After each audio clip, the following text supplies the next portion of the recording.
So as we've seen and heard on the news, some parents in Gaza have resorted to writing their children's names on their legs to help identify them in case either they or their children are killed.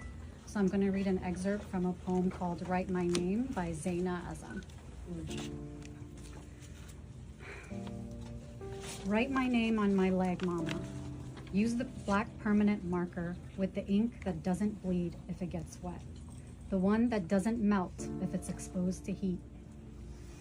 Write my name on my leg, mama. Make the lines thick and clear.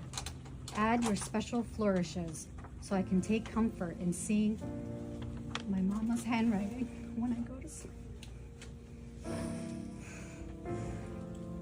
Write my name on my leg, mama, and on the legs of my sisters and brothers.